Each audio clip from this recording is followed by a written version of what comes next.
Hello my dear students, welcome back. कैसे हैं आप लोग? हमारा चल रहा था TY BCom same 5 economics chapter 8 agricultural marketing का।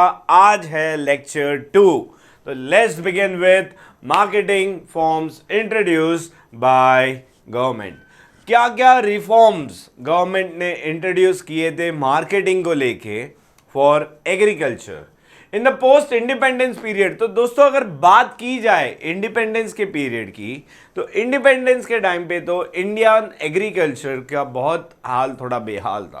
तो इंडियन एग्रीकल्चर को देखते हुए तभी गवर्नमेंट ने अपने जितने भी प्लान्स बनाए थे उसमें फोकस किया था ज़्यादा करके एग्रीकल्चर के ऊपर, एग्रीकल्चर डेवलपमेंट के ऊपर, कमर्शियलाइजेशन ऑफ एग्रीकल्चरल के ऊपर। ठीक है, तो in the post independence period the government introduced different forms of marketing। अलग अलग तरीके से गवर्नमेंट ने मार्केटिंग में हेल्प की थी। To help the agriculturist farmers को हेल्प करने के लिए, उनके प्रोडक्ट मार्केट में बेचने के लिए, their product in more competitive way. क्या फॉर्म्स ऑफ मार्केटिंग आई थी? तो सबसे पहला था cooperative marketing. Basically cooperative marketing is a cooperative society made by the farmers. Farmers खुद ही ये कोऑपरेटिव सोसाइटी बनाते हैं जहां पे ये सब मिलके अपने प्रोड्यूस का ग्रेडिंग करते हैं, स्टोरेज करते हैं, ट्रांसपोर्टेशन करते हैं एंड मार्केट में उसको सेल करते हैं। ठीक है, तो जो भी बेनिफिट होता है सारे प्रोड्यूसर्स मतलब सारे फार्मर्स एक दूसरे के साथ शेयर करते हैं। So it's a cooperative society, तो it is for the benefits of the members itself, इसलिए ये कोऑपरेटिव सोसाइटी बनाई गई थी। It's a 3 tier structure. Primary marketing society ये होता है विलेज लेवल के ऊपर, सेंट्रल लेवल पे, डिस्ट्रिक्ट लेवल पे, स्टेट लेवल पे। ठीक है, however there are variations from state to state. हर स्टेट में थोड़ा बहुत ऊपर नीचे होता है। At present there are about 4000 primary marketing societies in the country. ठीक है, अभी इसका स्ट्रक्चर क्या होता है? स्टेट के लिए होती है स्टेट मार्केटिंग सोसाइटी, डिस्ट्रिक्ट के लिए होती है सेंट्रल मार्केटिंग सोसाइटीज, और विलेजेस के लिए होती है प्राइमरी मार्केटिंग सोसाइटीज। तो इसका काम क्या था?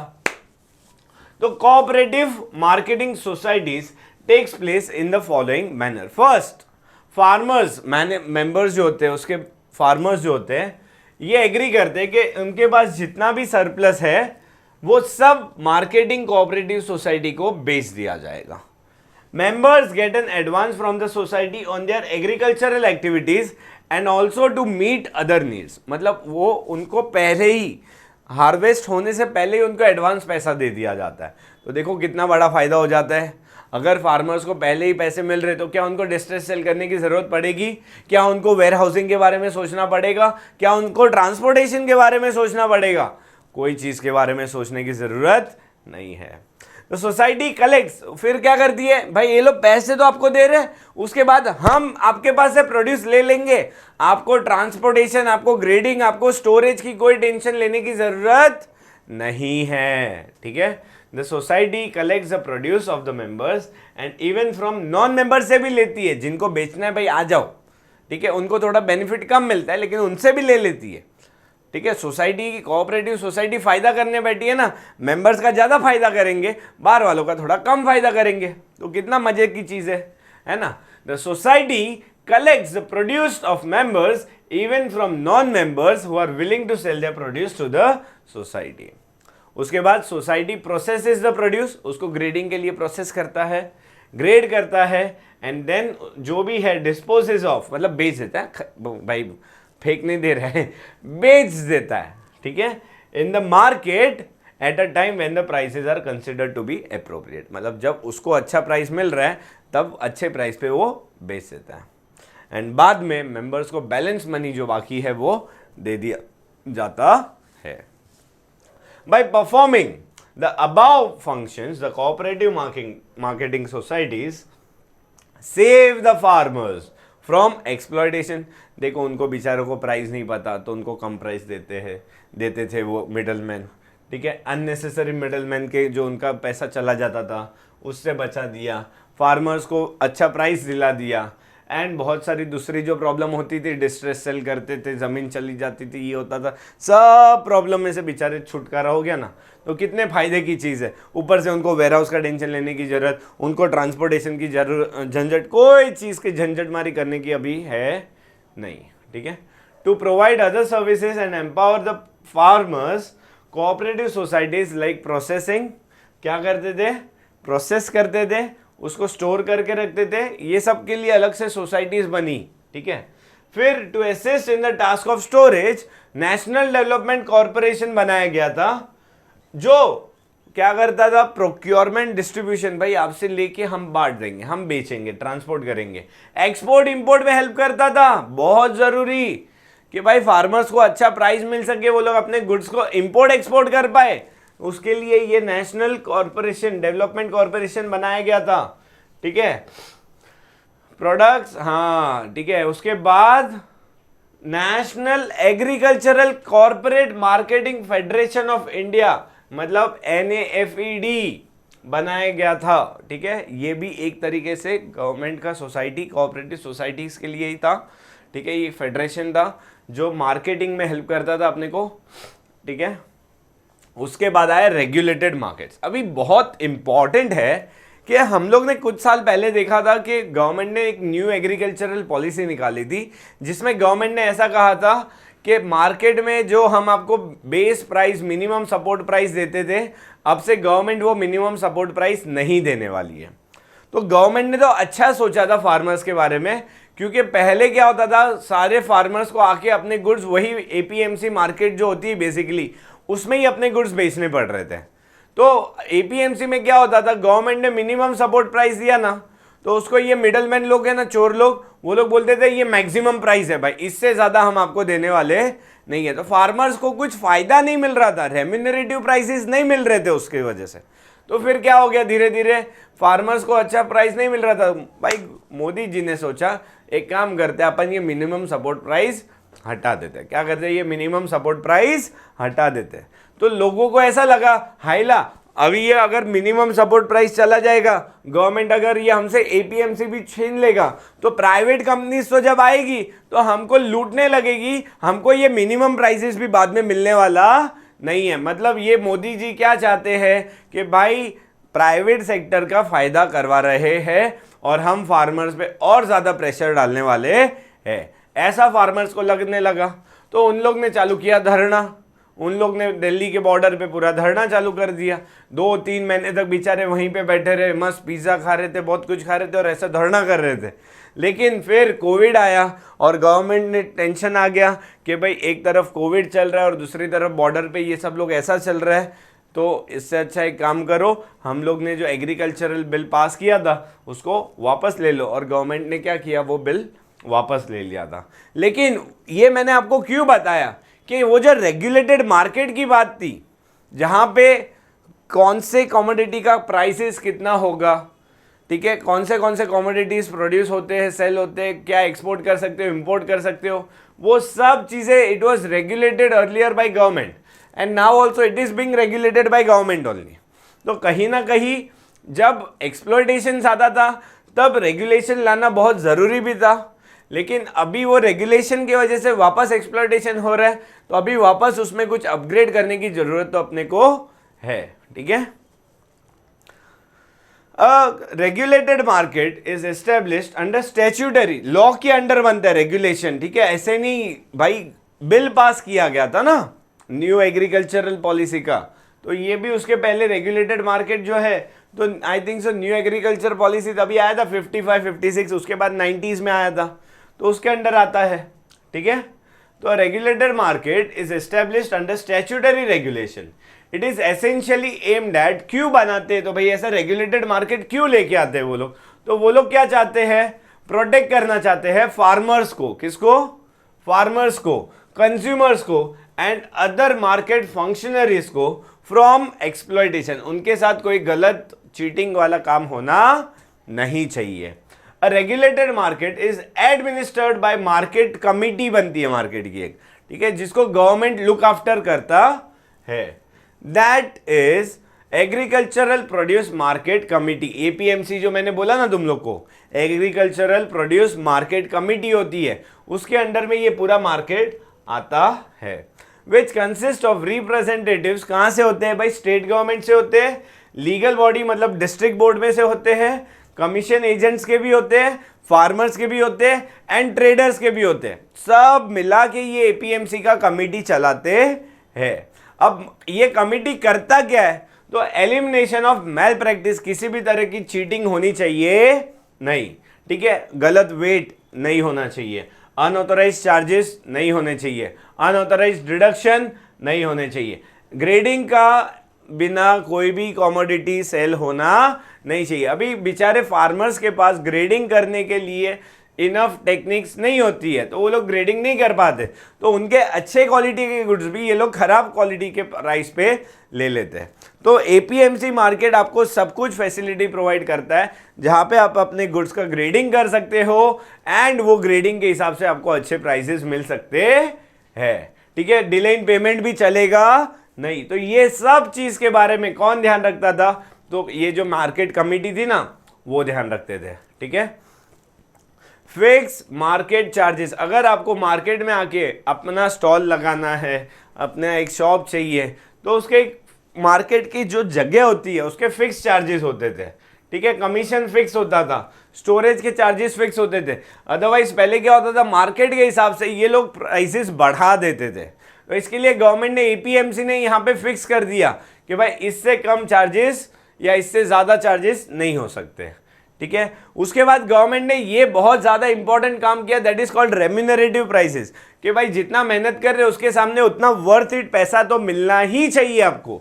तो जब बोल रहे रेम्यूनरेटिव प्राइसेस, तो इसको मिनिमम सपोर्ट प्राइस कर दिया कि भाई इतना प्राइस तो कम से कम आपको देना ही पड़ेगा। लेकिन मैंने क्या बोला, ये जो मिडलमैन लोग हैं ना, इन लोग ने क्या कर दिया, मिनिमम सपोर्ट प्राइस को मैक्सिमम बना दिया कि भाई इससे ज्यादा प्राइस आपको मिलने वाला नहीं है, क्योंकि ये प्राइस गवर्नमेंट ने दिया है तो हम तो यही प्राइस पे बेचेंगे।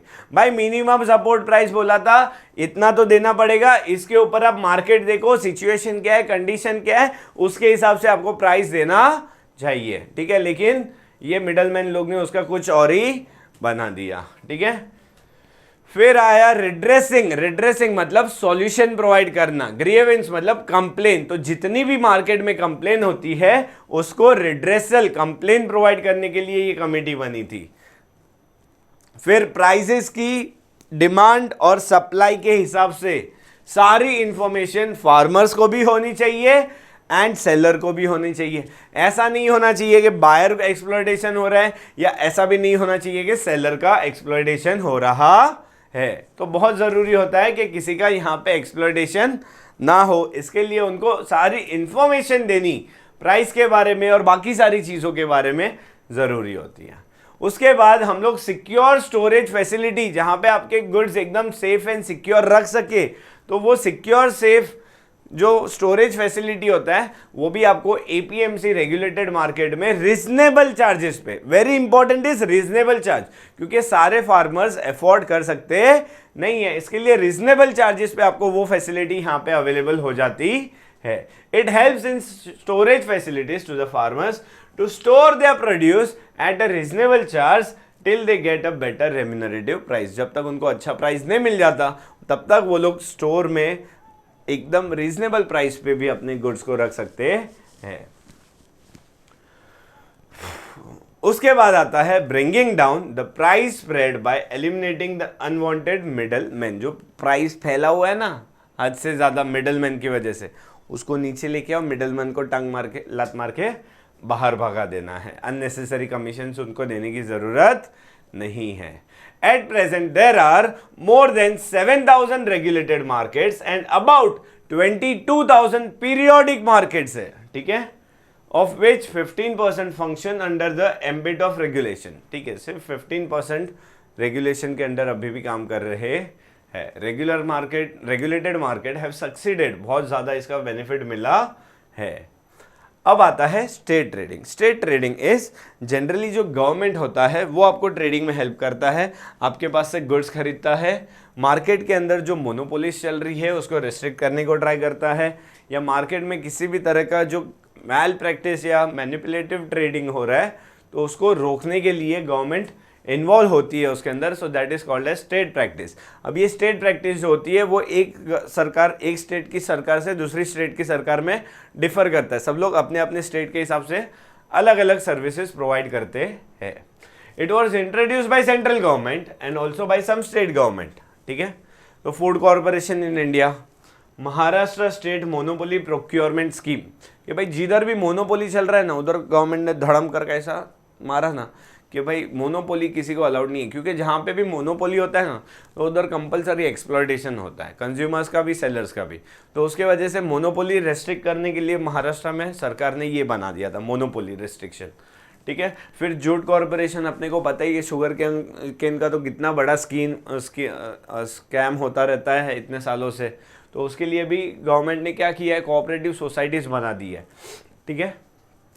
क्योंकि वो जो फार्मर्स होते हैं शुगर केन के उनको अच्छा प्राइस मिलता नहीं है और बेचारे प्राइसेस मार्केट में बढ़ते जा रहे, तो मिडलमैन फ़ायदा उठाते जा रहे थे, ठीक है। तो ये जो मार्केट प्राइस है एग्रीकल्चर का तो वो बहुत फ्लक्चुएशन हो रहा था, तो वो स्टेबल करने के लिए अपने को basically state government state trading के थ्रू हेल्प करता है।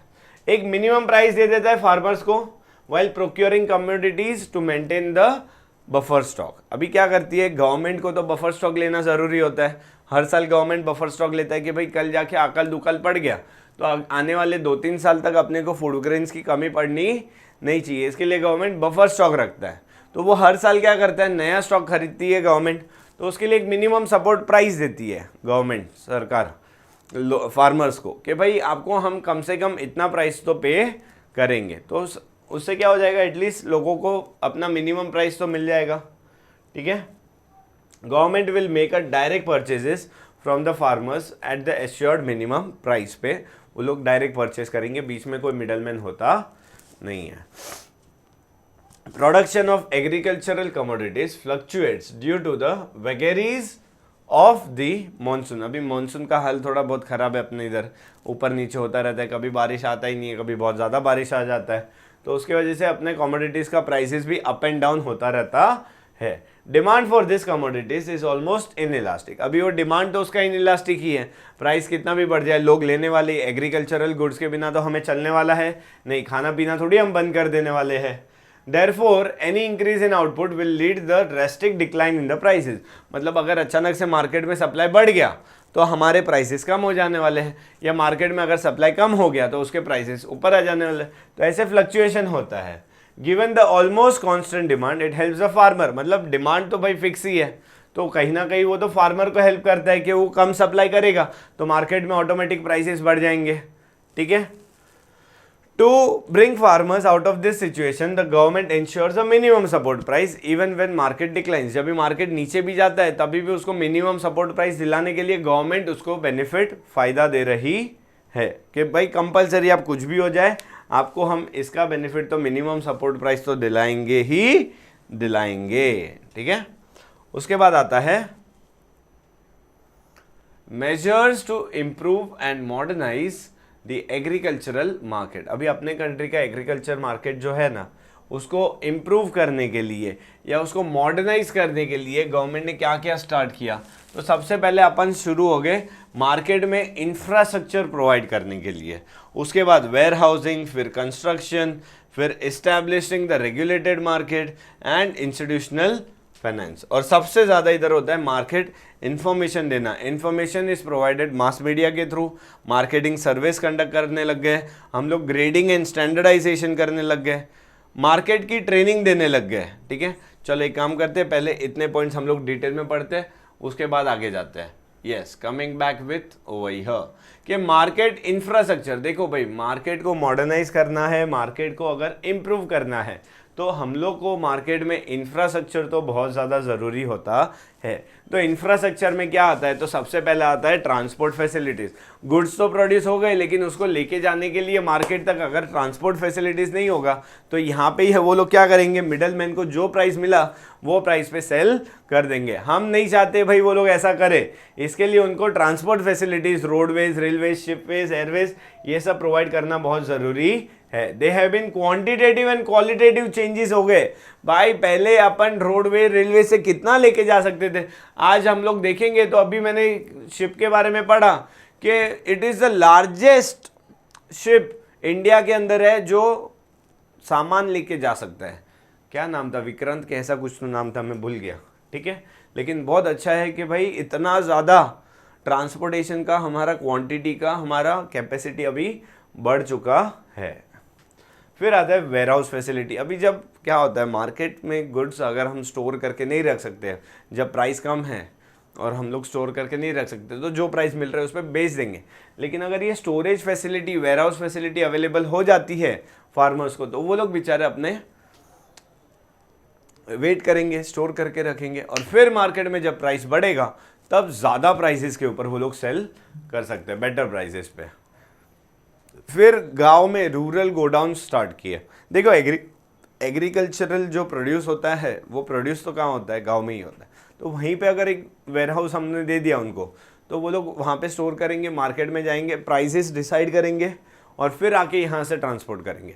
क्योंकि अब अगर यहाँ से अभी गुड्स लेके गए और वहाँ पे अगर सेल नहीं हुआ तो फिर वेयर हाउस का खर्चा करो, अगर उसका रेंट ज़्यादा हुआ तो उससे अच्छा यहाँ पे हम लोग उनको अलग अलग स्कीम्स के अंडर गांव के अंदर ही वेयर हाउसेज ओपन करके दे सकते हैं। कि क्या होगा कि कल जाके अगर वेयर हाउस के अंदर उन्होंने गुड्स रखे और उनको पैसे की ज़रूरत है तो उसको प्लेज करके गिरवी रख के वो लोग उसके ऊपर भी लोन तो ले सकते हैं। तो ये एक क्रेडिट फैसिलिटी भी प्रोवाइड करता है, ठीक है, रूरल गोडाउन्स अपने को। Such an arrangement would help the farmers. तो ये करने से फायदा क्या है कि वो लोग डिस्ट्रेस सेल करेंगे नहीं, ठीक है। फिर एस्टैब्लिश्ड रेगुलेटेड मार्केट्स, ये मैंने बताया ना तुम लोग को एपीएमसी के बारे में, ऑल द मेजर क्रॉप्स के लिए, एरियाज के लिए। एट प्रेजेंट कितने 7000 से भी ज़्यादा मार्केट्स है रेगुलेटेड, यूजफुल सर्विसेज प्रोवाइड कर रहे हैं प्रोड्यूसर्स एंड कंज्यूमर्स को, ठीक है। फिर आता है institutional finance. Institutional finance again बहुत बड़ी इंपॉर्टेंट चीज़ आती है कि भाई इंस्टीट्यूशंस के थ्रू, नॉट मनी लेंडर्स या जो लैंडलॉर्ड्स होते हैं उनके थ्रू, इंस्टीट्यूशंस के through, banks, non banking financial companies, cooperative society, rural regional banks, ये सब के थ्रू फाइनेंस प्रोवाइड करना बहुत ज़रूरी होता है सो दैट उनका एक्सप्लॉयटेशन ना हो फार्मर्स का यहाँ पे, ठीक है। Institutional finance is provided through credit cooperative society and commercial banks at lower cost. यहाँ पे देखो ना पूरा साल का 8% 10% होता है, वो फार्मर्स लोग के पास से जो लैंडलॉर्ड्स होते हैं, मनी लेंडर्स होते हैं, वो साल का तो छोड़ो महीने का 5-5%, 10-10% ले लेते हैं। तो बेचारे एक्सप्लॉयटेशन की वजह से इसमें विशियस साइकिल में फंस जाते हैं वो लोग, ठीक है।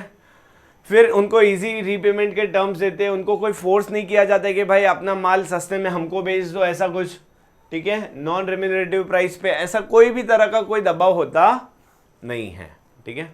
फिर आता है मार्केट इन्फॉर्मेशन। देखो एक सबसे बड़ी चीज़ जो मार्केट के अंदर होनी चाहिए कि भाई बायर्स एंड सेलर्स को market situation, market price and बाकी सारी मार्केट रिक्वेजिशन, सारी इन्फॉर्मेशन पता होनी चाहिए, तो ही वो मार्केट ठीक से काम कर पाएगा। Complete information about price and all other aspects होना ही चाहिए at present to obtain the market information.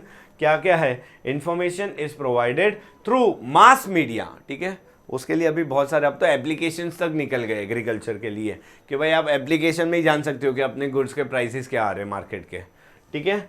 In regulated market such information is displayed at the farmers are saved from possible cheating through misinformation, ठीक है। बड़े बड़े boards, electric digital boards लगे रहते हैं, उसके ऊपर वो प्राइस बार बार चलते जाते हैं, ठीक है। एक ही प्राइस रिपीट होते रहता है सारे गुड्स का, तो उसमें इंफॉर्मेशन मिल जाता है। फिर marketing surveys are conducted to secure information about various bottlenecks for competitive market, कि कहाँ पे जाके एक साथ सब अटक रहे, किसके वजह से हमको अच्छा प्राइस नहीं मिल रहा है, और वो बॉटलनेक को सुधारने के लिए बहुत सारे चेंजेस गवर्नमेंट लेके आती है, ठीक है। फिर ये आता है ग्रेडिंग एंड स्टैंडर्डाइजेशन। ये आजकल बहुत ज़रूरी हो गया है क्वालिटी को लेके, ठीक है। Agriculture commodities have been introduced, तो a large number of commodities are covered under the Agricultural Produce Grading and Marketing Act. The standardized commodities through grading are stamped with the seal of the Agriculture Marketing, AGMARK बोलते हैं इसको, ठीक है। Agricultural marketing department का जो AGMARK होता है, to test the quality and brand of the product with AGMARK, a central quality control laboratory होता है नागपुर में, 8 रीजनल लेबोरेटरीज है डिफरेंट रीजन्स के अंदर देश के, have been established. The Agmark enables the seller to secure a better price. अगर हम बोलते हैं ना कि भाई मेरा एग मार्क वाला अप्रूवल सील वाला प्रोडक्ट है तो मुझे मेरी कॉमोडिटी के मार्केट में अच्छे प्राइसेस मिलते हैं।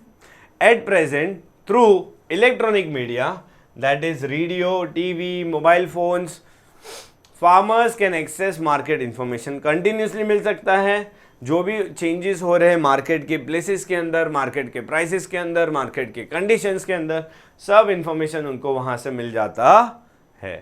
ठीक है, उसके बाद आता है मार्केटिंग ट्रेनिंग। टू मार्केट मतलब बेचना कैसे है मार्केट में, और सेल और गुड और service, one must have the good knowledge and expertise of every aspect of the marketing process. मतलब मार्केटिंग प्रोसेस के बारे में पूरा A to Z पता होना जरूरी है। Marketing agriculture commodities is a process which involves many stages and each stage requires knowledgeable and trained manpower। Her stage पे अच्छा खासा नॉलेज वाला ट्रेनिंग किया हुआ इंसान होना चाहिए। ठीक है, marketing training is essential for personal मतलब एम्प्लॉय इन्वॉल्व इन मार्केटिंग। मतलब जो भी एम्प्लॉय मार्केटिंग में उसको ट्रेनिंग मिलनी बहुत ज़रूरी है। तो क्या क्या चीज़ें आती है, तो marketing skills. Marketing is a specialise function which requires specific skill purchase करने के लिए भी और बेचने के लिए भी। In the absence of such skill seller और बायर विल बी एक्सप्लॉइटेड। मे भी नहीं, मैं तो बोलता हूँ पक्का, अगर आपके पास मार्केटिंग स्किल्स नहीं है और आप मार्केटिंग में घुस गए तो आपका एक्सप्लॉइटेशन, शोषण हो जाने वाला है। भाई बहुत ज़रूरी है कि आप मार्केटिंग में जब जाओ तब आपको उसके स्किल्स, उसके इंफॉर्मेशन सब कुछ पता होनी चाहिए। तो देखो क्या आता है अगला, acquiring information. Market acquire information in respect of supply and demand changes leading to changes in price. देखो अगर आपका डिमांड और सप्लाई चेंज हो गया तो उसकी वजह से आपके प्राइसेस चेंज होने वाले हैं। वो प्राइस चेंज होने की वजह से आपको पता होना चाहिए मार्केट में उस पर इफेक्ट क्या आने वाला है।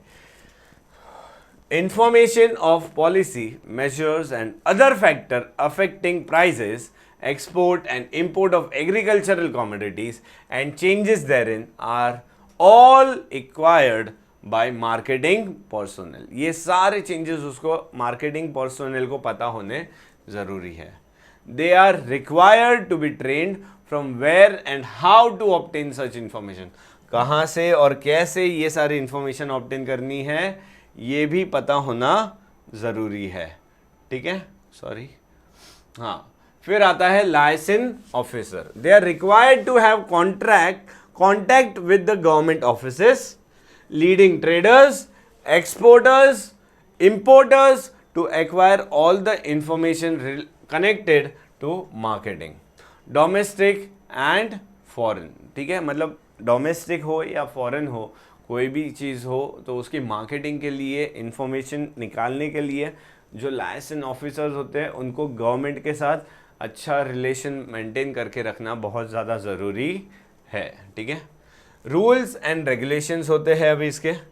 ठीक है, agriculture being state subject, government का सब्जेक्ट है भाई, गवर्नमेंट इसमें पर्सनल इंटरेस्ट लेता है।